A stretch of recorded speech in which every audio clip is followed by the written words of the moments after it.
concerning the concentration of nitrogen and phosphorus in the rivers, did you consider agricultural practices such as phosphorus, addition of fertilizers, and could there also be the fact that some of the agricultural products like coffee and tea need a lot of phosphorus in the soil, and so maybe the little amount was due to the fact that these plants had absorbed some of the nitrogen and phosphorus?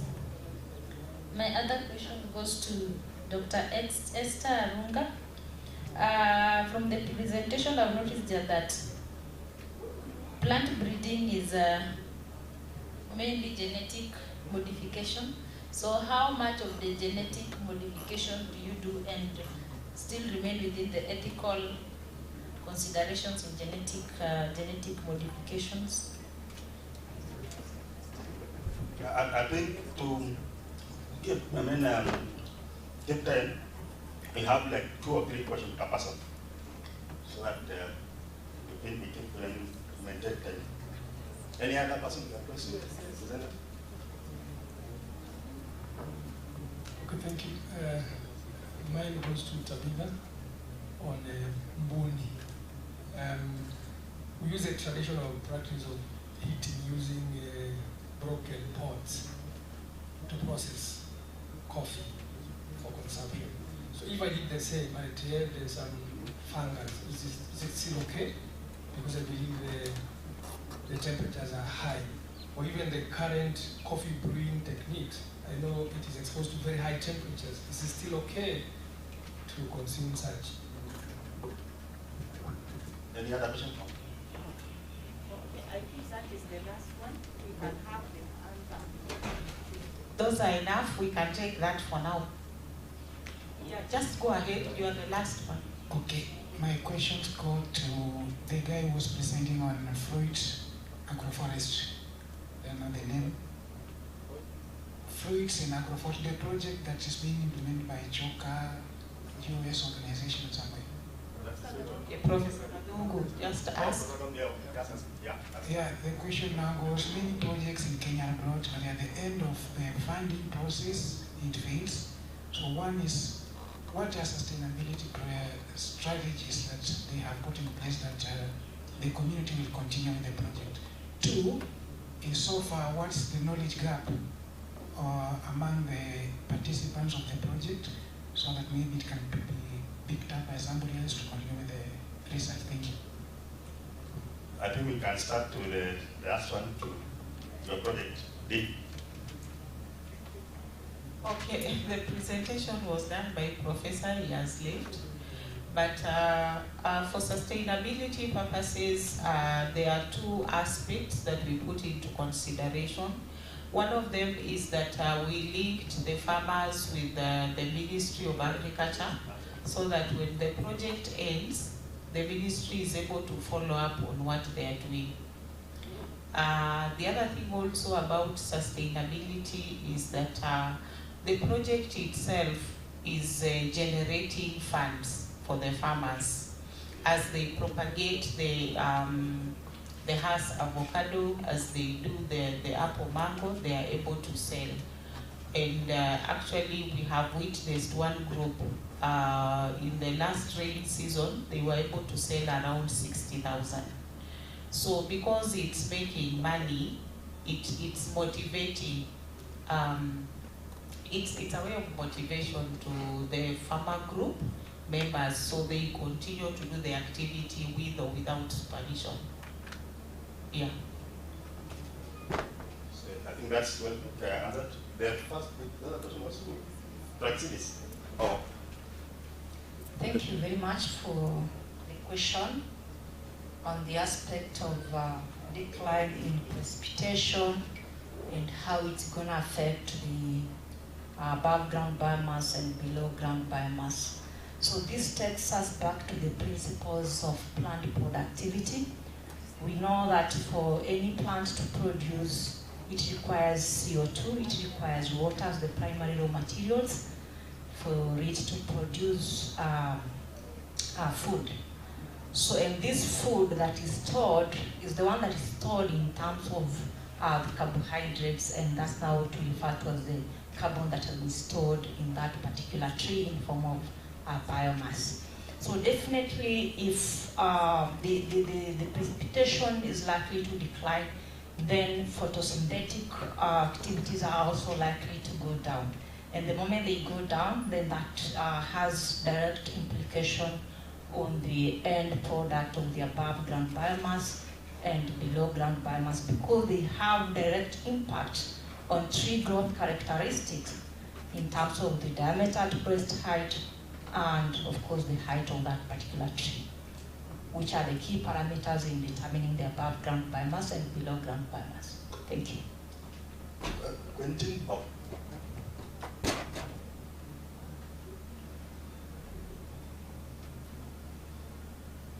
Thank you very much. If you check, thank you for that question. If you check my data on the interview that I did for the farmers that I had projected, there was a column on the fertilizer application. In the zone of 90 tea and tea coffee zone, we discovered that they were applying high rates of fertilizer, and it was particularly on top dress, because my questionnaire went even down to top dress fertilizer and the planting fertilizer. So they did usually do supplemental fertilizer at a very high rate of 176 to 200 kilograms per kg. But again, those two crops again are very high feeders. For the other zones, the remaining 5 zones, the rates of application of fertilizer was at almost the same rate that's supposed to apply roughly 50 kgs per. It is only in the upper zone. But the distortion that happened was in the T zone, whereby we had riverine plantation of non-perennial crops. There was some planting of vegetation, but still we could see them being high feeders. They were not really distorting. Still, we had very low levels of nitrogen and phosphorus levels. So it was part of a very big amount of data that collected, but it was also considered. So I decided not to dwell much on that, because they didn't distort data. But there was very high application of fertilizer in the T zones, 176 to 200 kgs per acre.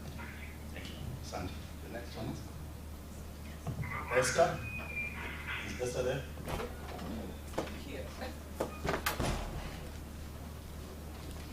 I've been asked about ethical considerations. What we usually consider with plant breeding more is the user, the person who is going to consume, and the one who is planting. So the genetic modification we do is just the conventional, where we are just aiding the plant. There's no, where issues can arise is where we bring about biotech through genetic modification or genetic engineering. But this is conventional, and we have issues. The only issue we also have to look at is infringement of somebody's rights in the use of their material. But Kenya is in the, what you call the group of conventional, the International Union for the Protection of New Varieties, where breeders actually are allowed to use material to improve or bring new products to sustain humanity, but with limits. So we ensure that we take care of that. Again, the current parent we are using is obsolete. So after some time, doesn't really worry much, even if you predominantly derive from that particular variety. Hope it's answered. Thank you, Dr. The next one. Okay, thank you for the question. On potting, pot roasting and other coffee processing, we cannot destroy and especially the penicillium and also the Aspergillus niger that causes the OTA. So it is not recommended, and even across other scholars, they have already found out that it is never destroyed by heat. So it is not recommended to consume the moldy boning or coffee. Thank you. Okay, thank you so much for that session. I think we are done we'll go to our roundtable discussion, and I'll give 3 minutes to each speaker. So please make sure you package your information very well. As I had said, we are talking about food safety, and if we look at this topic, as a country, we have so many questions to ask ourselves. There is no single field we can say we are safe and we are consuming safe food. If we go to horticultural commodities, we have issues. If we go to the animal products that we consume, we have issues. If we go to the handling process up to marketing, we have issues. The only place that we are doing well is probably in the export market, because it's governed by certification standards that have given guidelines that have to be followed by producers and handlers. And so in that regard, I would want to ask Dr. Munene, based on the One Health concept, from that approach, can you be able to tell us about the safety or risk that we have in the animal products that we consume? Thank you, Dr. Ari, for having me and the audience. My name is Onesimus. That's a very good question, especially on the aspect of One Health concept, where everybody is, we have many people involved, that is the medical professionals, the veterinarians, and the people in the environment. Why do they come together? One is after understanding that human life is at risk of very many conditions associated with food, especially the meat products. Where do these risks arise from? From very many sources. One of them is from the microorganisms that can be found in the food and the food product. And there are very many microorganisms, especially the staphylococcus, and the bacillus, and the like.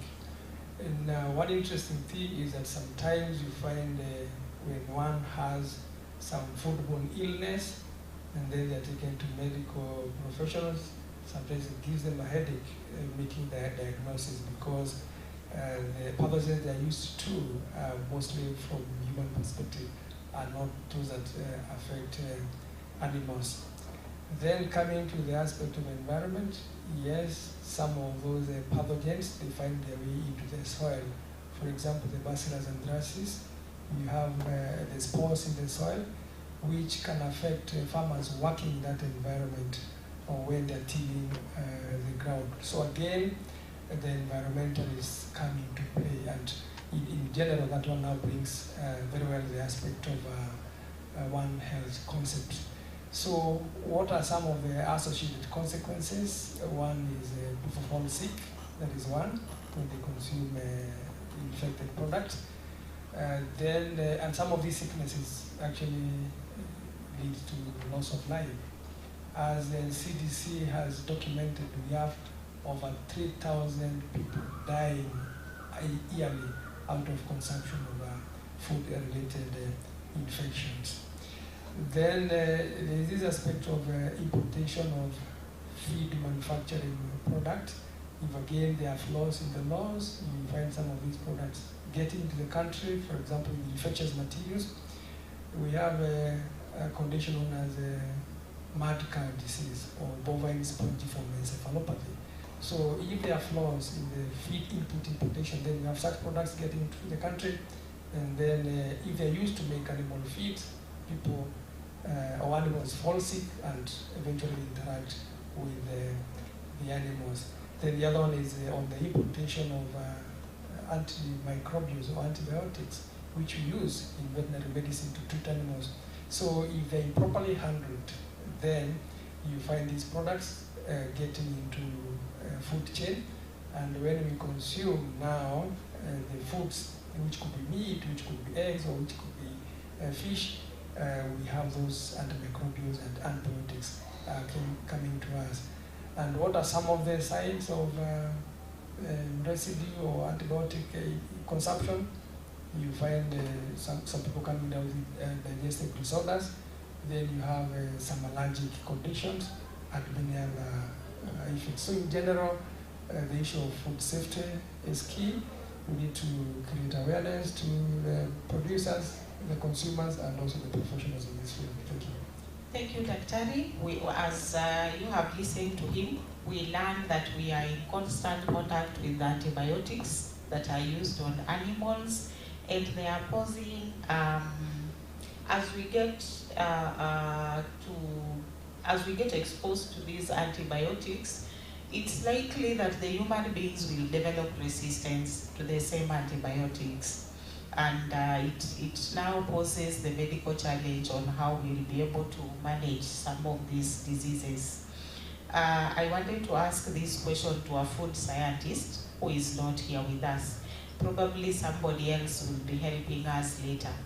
If we have an animal that is treated with antibiotics and we are using that milk to make our tea, are the antibiotics decomposed by cooking? Well, they are not decomposed. These are chemical residues, quite a lot of them. And so when you take that tea, you'll be ingesting those residues. Thank you. Thank you so much. I wanted the audience to be aware of that. We'll come to you. Yeah, to be aware of that when we talk about food safety, it is real, even in animal products, the milk, the tea, whatever that we take. Now, we have horticultural produce that we produce on the market. These are the fruits, vegetables, herbs and spices that we are using. How are we, or the government, ensuring that at least the use of pesticides is regulated and we are consuming safe products on our market? I direct this question to Dr. Nai. Okay, thank you so much for that question. What I can say is that there are government organizations or bodies in place. We have organizations like, of course, KEFIS. We know it so much with the export industry, but last week I was interacting with an official there who told me that nowadays they've moved from the border points. They are actually interacting with farmers at the farm level, teaching them and interacting with them as they produce food, on the safe production of food, on pesticides, safe use, and even residues. On top of that, we also have international research organizations that are actually doing research, especially with the food crops we are producing as a nation, the fruits and the vegetables. And in this research, you realize that they're introducing safe pesticides, like the biopesticides, things like metrorrhizium and Beauveria bassiana. And little by little, farmers are getting aware and using them. And these products are actually sold in the shops together with the other chemical pesticides. And on top of that, we also have organizations like the Horticultural Crops Development Authority, which changed the names to the Directorate. And they also monitor the production of these vegetables and fruits. They enlighten farmers. In addition, we have extension officers from the ministry. And you realize that the farmer is actually never alone. They educate them on the dangers of these hazardous chemicals. And in case they have to use them, they are also advised on their post-harvest intervals, so that the farmer, even as they harvest, they know the right time to harvest and when the produce is actually safe for sale. Thank you. Thank you, Dr. Carol. I'll come to you later, but a follow-up of that, I want to ask this question to Mr. Koskei. What are the institutional frameworks to ensure or cover the issue of food safety? Because we know as a country, we have the Public Health Service, we have the HCDA, as Dr. has said. Do they have that capacity to ascertain that what we buy on our local market is safe for consumption? What is the challenge? Thank you very much, Dr. One thing that I must probably recognize first is that there is no single institution that is able to tackle the issue of food security or food safety. All those risks that have been mentioned by Dr. Nderi here cannot be tackled from one institution. So at the end of the day, you find that there must be collaboration between institutions. And even within institutions, we take the perspective of policies, and at the same time we take the perspective of laws and regulations. For example, from the perspective of policies, from the perspective of collaboration, you find that there is the National Food Safety Policy that is driven by the Ministry of Health. But at the same time, this National Food Safety Policy is not sufficient. We still have those, it is in place, but it is, the risks that Dr. here said, they are still persistent. So in that case, for the issues of collaboration, we have also, from the same perspective, we have the National Agricultural Policy. These two policies must be put together, and the one should feed the other. That the National Agricultural Policy should feed to the National Food Safety Policy, that is, which is driven by the Ministry of Health. At the same time, we have the National Livestock Policy that is promoting the rearing of healthy animals and to produce safe animal products. These three must work together to achieve the issue of food safety. There are also laws and regulations that must also collaborate with these policies. And for example, if the way the national, the HCDA policy, or probably we can take the issue, for example, the issue of the Dairy Act, that is a law, that the Dairy Act is, or it gives room for the establishment of the Kenya Dairy Board, the KDB. So for me, I feel like there is no single policy unless we collaborate. Thank you. Thank you so much for that contribution. We all understand that despite the different institutions that have been put in place, public health, we have HCDA, we have all acts, they could be more than 20, even up to 50. Food safety is still a concern. Who is to blame? Is it the producer? Is it the handlers and distributors along the value chain? Or is it the consumer? Who do we blame?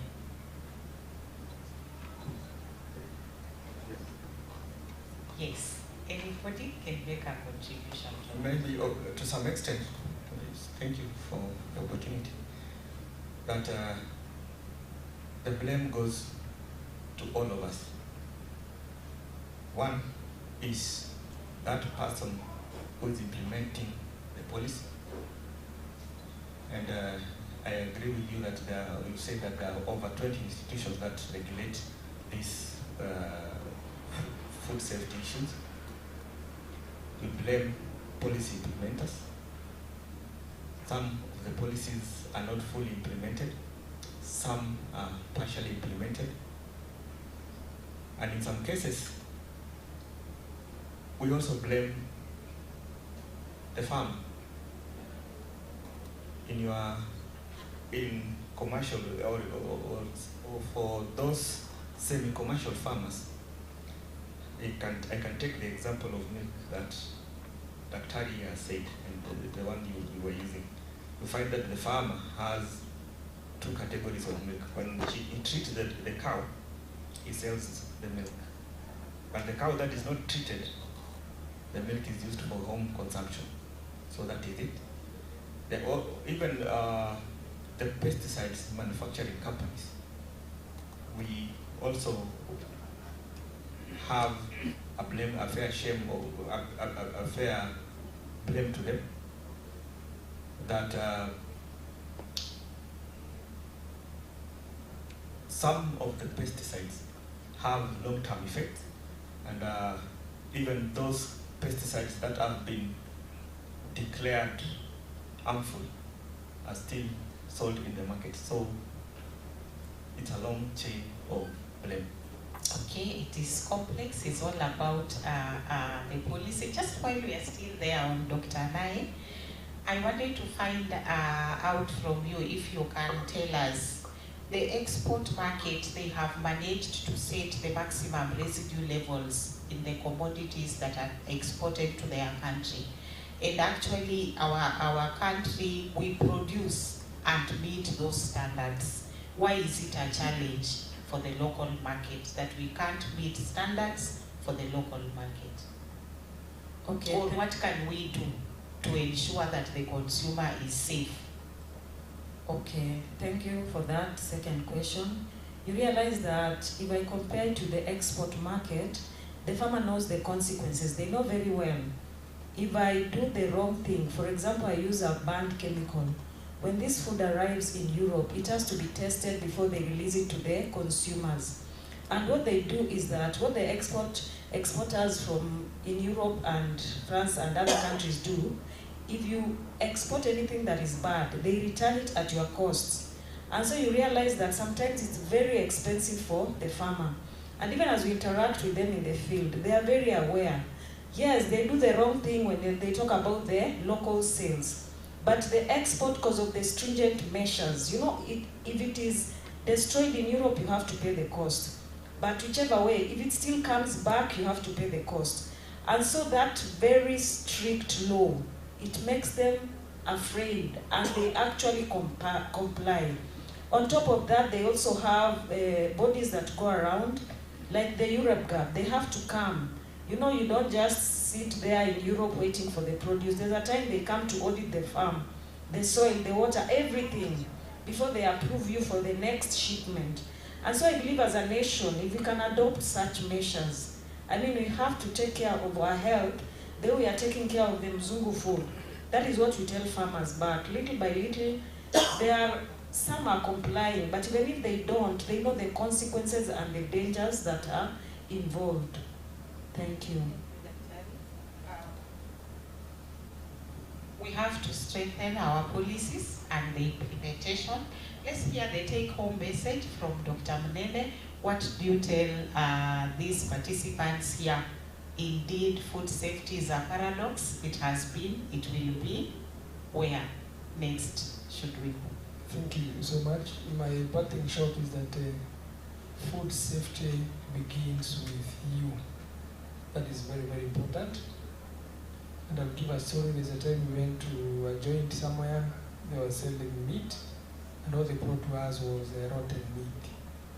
So this guy was selling to us, he forced us to consume that meat.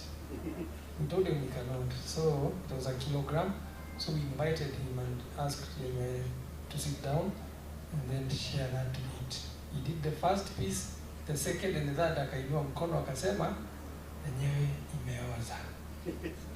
Okay?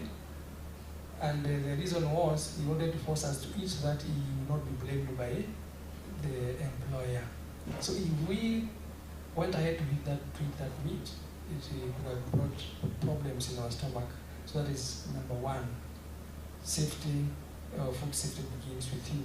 And I also remember my food science teacher told me that if food is suspicious, do not take it into your mouth. That's, and maybe the teacher will explain to us, and she's a food scientist. Is that what we do? Like when we're eating bananas, and if it's rotten, what do? You use the same mouth to pick the rotten part, okay? Because we are able to see. But what about the pesticides in kales and spinach? We can't see them. Yes, that's a challenge, and that is why now we have this other person now, the unscrupulous dealer or trader. I know, okay, I've heard of stories where we have a producer who applied chemicals on kales this morning, and then they are in the market in the evening or the following day.